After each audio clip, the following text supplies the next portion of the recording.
The champagne glass shattered against the marble floor. Everyone froze. Lauren's perfectly manicured hand was still extended, her face twisted in that familiar expression of disgust I'd seen my entire life. But this time, it wasn't aimed at me. It was aimed at my husband. "Your husband isn't welcome here, Camila," she said, loud enough for every guest at her anniversary party to hear. "This is a family event. For real family." The silence that followed felt like death itself. But what Lauren didn't know, what none of them knew, was that I had been carrying a secret for 3 years. A secret that was about to burn her perfect little world to the ground. If you've ever been the black sheep in your own family, the one whose choices are always questioned, whose partner is never good enough, whose life is constantly compared to the golden child's, stay with me. Because this is the story of how I stopped being invisible. My name is Camila Torres, and I learned I was disposable when I was 7 years old. That was the year Lauren was born. I still remember standing in the hospital hallway, gripping my father's hand, excited to meet my baby sister. I'd picked out a stuffed bunny with my allowance money. Pink, because Mom said she liked pink. But the moment they brought Lauren into our lives, something shifted. It was subtle at first. Mom started missing my school plays because Lauren had a cold. Dad stopped helping with my homework because the baby needed attention. My artwork came down from the fridge to make room for Lauren's ultrasound photos before she could even hold a crayon. By the time I was 10 and she was 3, the pattern was set. Lauren was the miracle baby, the surprise blessing, the child who saved my parents' marriage after years of tension. I was just there. The test run. The practice kid. I watched as they threw her elaborate birthday parties while mine became small family dinners. I watched as they paid for her private art classes, her dance lessons, her summer camps in Europe, while I worked part-time at 15 to buy my own school supplies. "Camila is so independent," Mom would tell her friends, like it was a compliment and not neglect wrapped in a bow. "Lauren needs more support," Dad would explain, as he wrote another check for something she wanted but didn't need. I became the responsible one by force. The one who didn't ask for anything because asking meant being told no, or worse, being told that Lauren needed it more. When I got accepted to State University with a partial scholarship, they were proud. When Lauren got accepted to the same university 2 years later with no scholarship, they paid her full tuition, bought her a car, and rented her a townhouse near campus. I'd been living in a basement apartment, working 2 jobs, eating ramen for dinner. "You're doing so well on your own, honey," Mom said when I asked why the difference. "We didn't want to insult your independence." That was the language they used to make neglect sound noble. Independence, self-sufficiency, resilience. All just pretty words for, "We love her more than you." But here's what they didn't plan for. I became independent. I graduated with honors while working full-time. I landed a junior analyst position at a tech consulting firm. I learned to code on YouTube at 2 a.m. after my shifts. I taught myself financial modeling, project management, client relations. I didn't do it for them. I did it to survive. And somewhere along the way, I stopped needing their approval. By 26, I was a senior consultant making 6 figures. I'd built a reputation in my field. I had my own apartment, a real one, with windows and a kitchen that wasn't a hot plate on a dresser. I met Daniel at a company conference. He was a software engineer from a working-class family in Ohio. Quiet, kind, the kind of man who remembered your coffee order and noticed when you'd had a bad day. We bonded over being underestimated. He proposed on a rainy Tuesday in my apartment, with no ring because he wanted to pick it out together. It was the most thoughtful thing anyone had ever done for me. I called my parents, excited. Mom's first question, "What does he do?" Dad's first question, "What's his salary?" Lauren's first comment when she met him, "He's nice." I guess. Nice. That was the word they'd use for the next 3 years. Like nice was an insult. Like nice meant boring. Lesser, not good enough. Daniel didn't come from money. He didn't go to an Ivy League school. He didn't have the pedigree they wanted for the Torres name. But he loved me. He saw me. And that, apparently, was threatening. Meanwhile, Lauren had graduated and immediately moved back home. She was finding herself, which meant spending Dad's money traveling to Bali for yoga retreats and starting a lifestyle blog that got 40 followers. She dated a string of men who looked good in family photos but treated her like garbage behind closed doors. And my parents ate it up. He's a cardiologist. Mom would brag about Lauren's boyfriend Marcus. He went to Princeton, Dad would add, like it excused the fact that Marcus talked down to waiters and made Lauren cry every other weekend. When Marcus proposed, it was a whole production. Rose petals, a violinist, a photographer they'd hired just in case. The wedding cost $70,000. I know because Dad told me, proudly, like it was an achievement. Daniel and I got married at City Hall with 2 friends as witnesses. We had dinner at our favorite Thai restaurant after. It cost us $200 and it was perfect. Mom cried, not from joy but from embarrassment. You couldn't have waited, she asked. Let us plan something proper. Proper meant expensive. Proper meant performing for their friends. I didn't want proper. I wanted real. That was my first crime, refusing to perform. The betrayal didn't come all at once. It came in 1,000 small cuts. Daniel wasn't invited to family dinners because it's just immediate family, you understand. He wasn't included in the Christmas card photo because it would throw off the aesthetic. When my cousin got married, Lauren got a +1 automatically. I had to ask. And when I did, Mom sighed like I'd requested something unreasonable. There's limited seating, Camila. But the real knife came 2 years into my marriage. Lauren and Marcus bought a house. Not just any house, a 4-bedroom Craftsman in the best neighborhood in the city. The kind of place that costs $1.2 million. I was happy for her. Genuinely. Until Mom called me, crying. Your sister is so stressed, she sobbed. The down payment is enormous, and Marcus's family can't help in your father, and I already gave them everything we could. She paused. We were hoping you might be able to contribute. Just a little. To help your sister. My stomach dropped. How much did you give them? $40,000. But they need at least another $60,000 for the 20% down. $60,000. I'd been saving for 3 years to buy Daniel and I a small condo. We had $58,000 in our account. Mom, that's everything we have.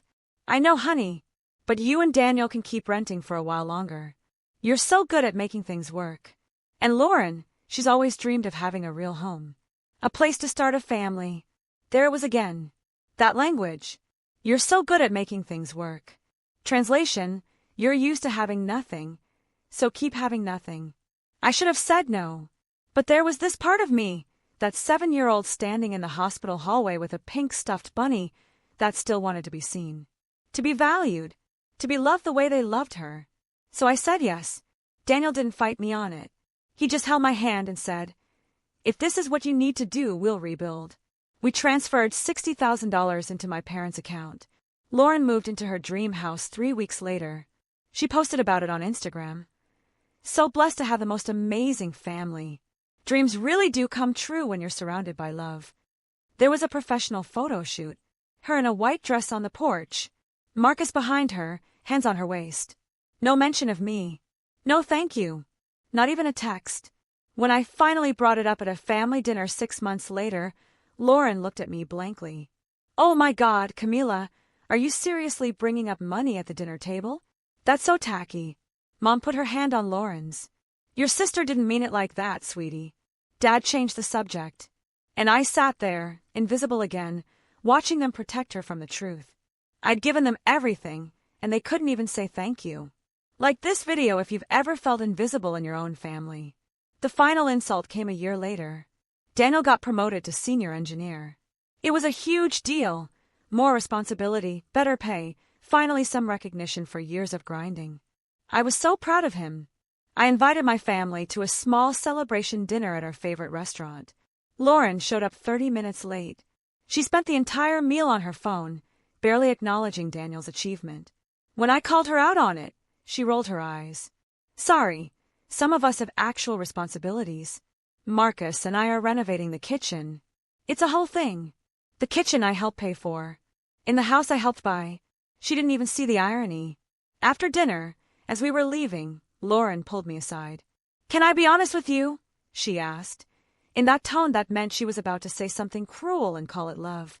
Sure. I'm worried about you, Cammy. You're settling. Daniel is nice and all, but he's not exactly ambitious, you know.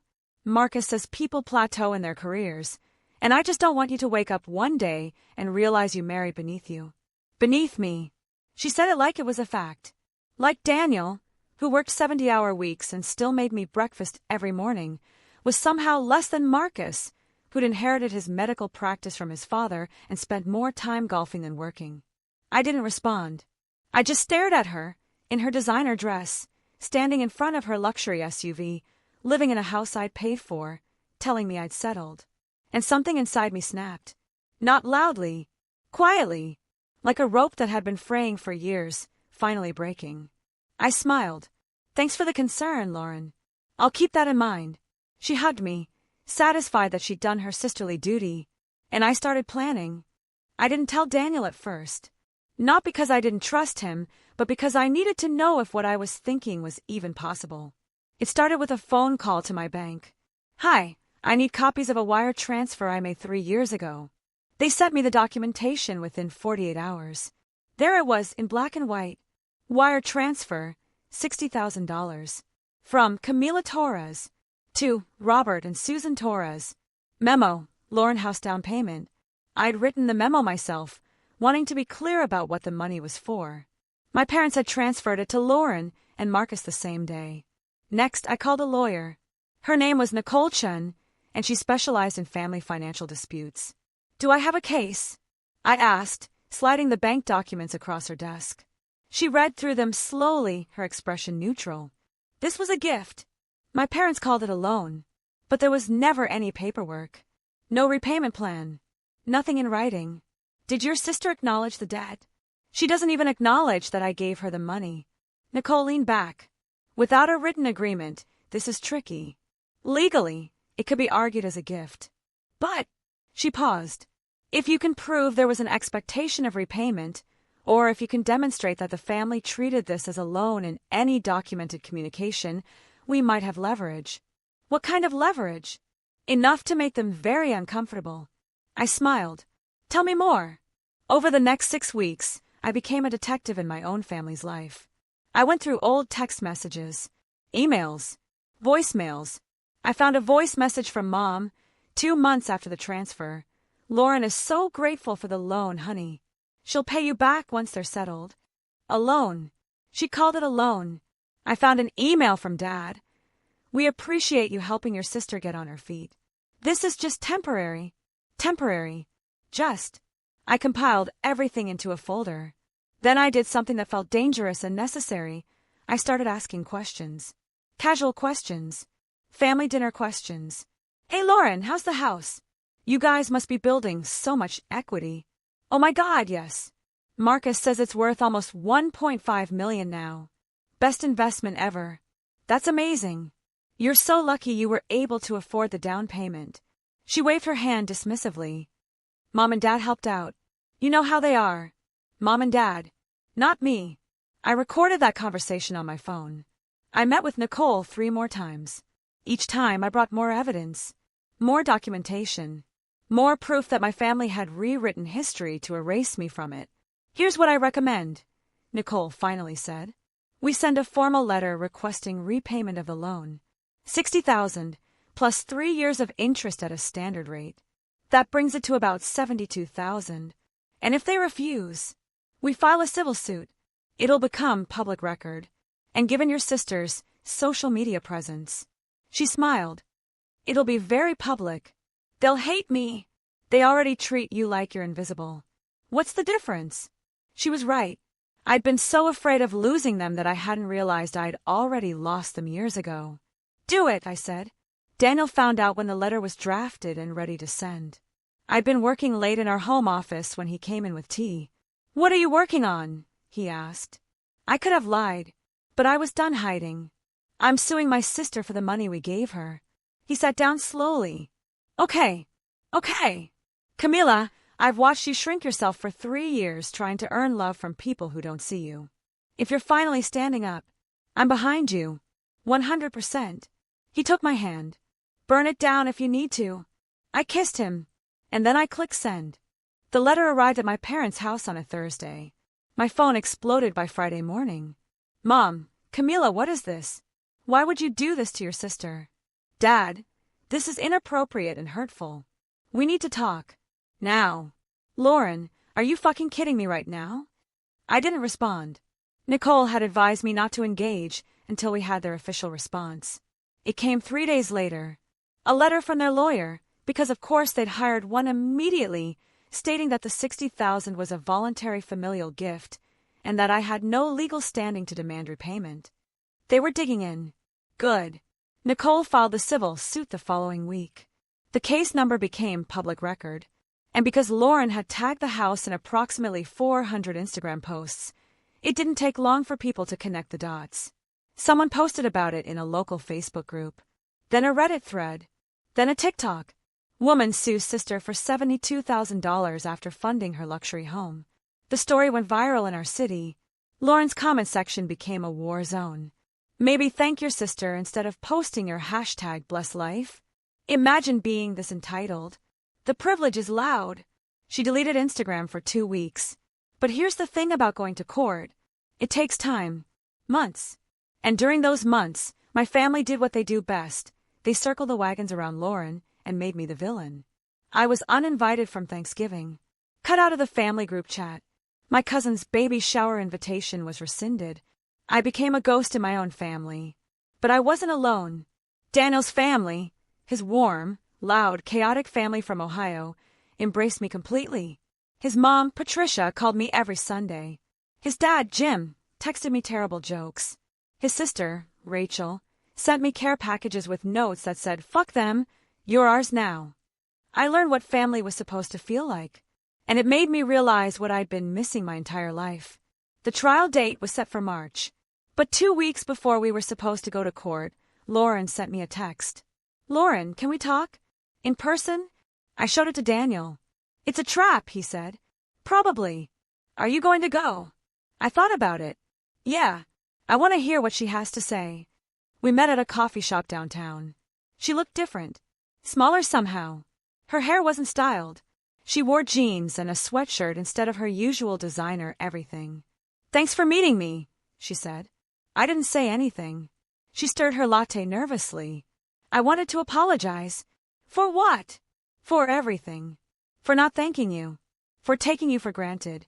For what I said about Daniel. It sounded rehearsed. "Did Mom write that for you?" She flinched. "No." Okay, she helped. "But I mean it, Cammy. I didn't realize how much you'd sacrificed. I was selfish." "You were spoiled," I corrected. "There's a difference." She looked down. "If you drop the lawsuit, I'll pay you back. It'll take time, but I will." "How much time?" "I don't know. A few years." "You've had 3 years, Lauren. You haven't paid back a cent. You haven't even acknowledged the debt until you got served with legal papers." "I know, but nothing. This isn't about the money anymore." She looked up, confused. "Then what is it about?" "It's about being seen." Her eyes filled with tears. And for a second, I almost felt bad. Almost. But then I remembered every missed birthday, every dismissive comment, every time I was erased from the narrative of my own family. "I'll see you in court," I said. And I left. But we never made it to court. Because 3 days before the trial, Lauren and Marcus announced they were throwing a party. Their 5-year wedding anniversary.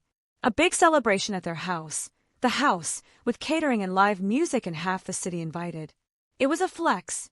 A very public, very expensive flex meant to show that they were fine. Unbothered. Thriving despite the lawsuit. I wasn't invited, obviously.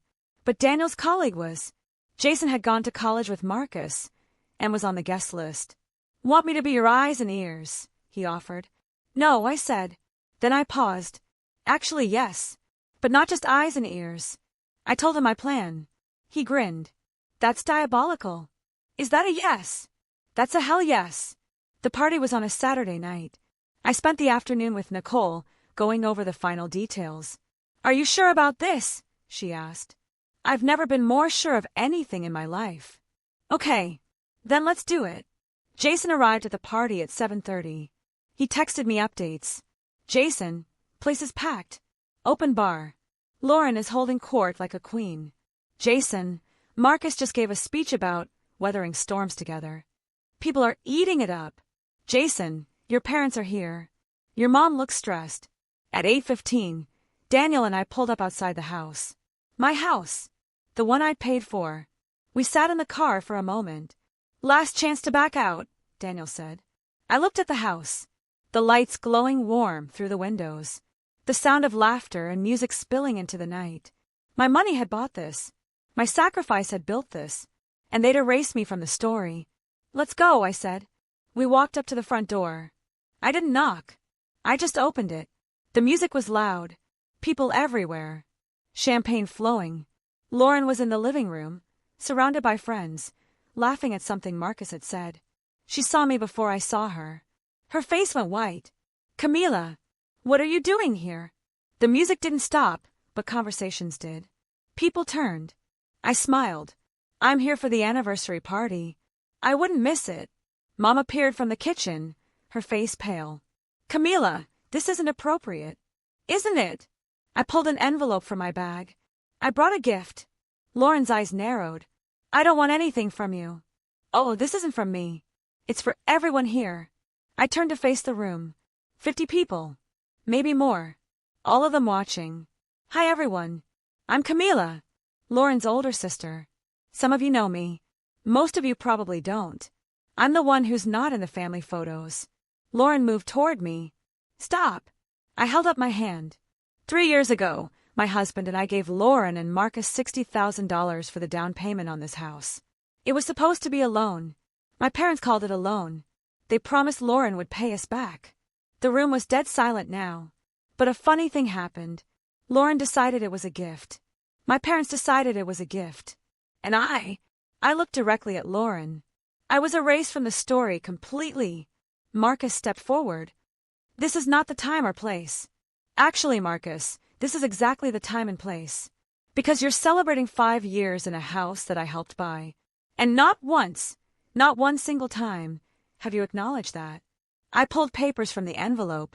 These are bank records, wire transfer receipts, text messages, emails, all proving that $60,000 came from my account to make your dream home possible. I handed them to the person nearest to me. Pass them around. I want everyone to see. Lauren's face was red now. You're crazy. You're doing this because you're jealous. Jealous? I laughed. Of what? Of being loved conditionally. Of being erased. Of being told my entire life that I'm not enough. My voice cracked. The room felt like it was holding its breath. I'm not here for your apology anymore, Lauren. I'm not here to make you feel guilty. I'm here because I'm done being invisible. I turned to my parents. Dad looked stricken. Mom had tears running down her face. You raised me to believe that love was earned through sacrifice. That if I just gave enough, tried enough, shrunk myself enough, I'd finally be worth something to you. My voice steadied. But I'm worth something regardless. And I'm done lighting myself on fire to keep you warm. Lauren's voice was small now. Cammy, the lawsuit stands, I said. You have 2 weeks to respond. If you don't, the court will rule in my favor and put a lien on this house. I looked around the room one last time. Enjoy your party. Enjoy the house I bought.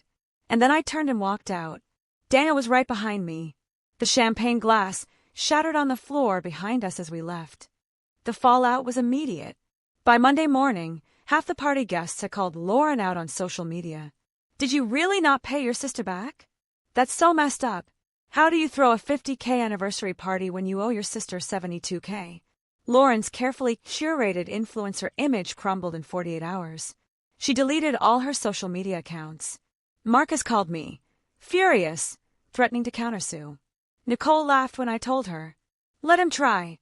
My parents called on Wednesday. I didn't answer. They left a voicemail. Dad's voice was shaking. Camila, we need to talk. We didn't realize. We never meant to make you feel. He couldn't finish. Mom took over. We're so sorry, honey. We're going to make this right. Whatever it takes. I deleted the voicemail. Lauren showed up at my apartment a week later. Daniel answered the door. She doesn't want to see you. Please. I need to talk to her. I came to the door. She looked destroyed, eyes red, hair unwashed. I have a check, she said. It's for $72,000. Marcus took out a loan against the house. She held it out to me. I didn't take it. Keep it. What? I don't want your money, Lauren. But the lawsuit. I'm dropping it. Her face flooded with relief. Oh my God, thank you. I'm not doing it for you. Her smile faded.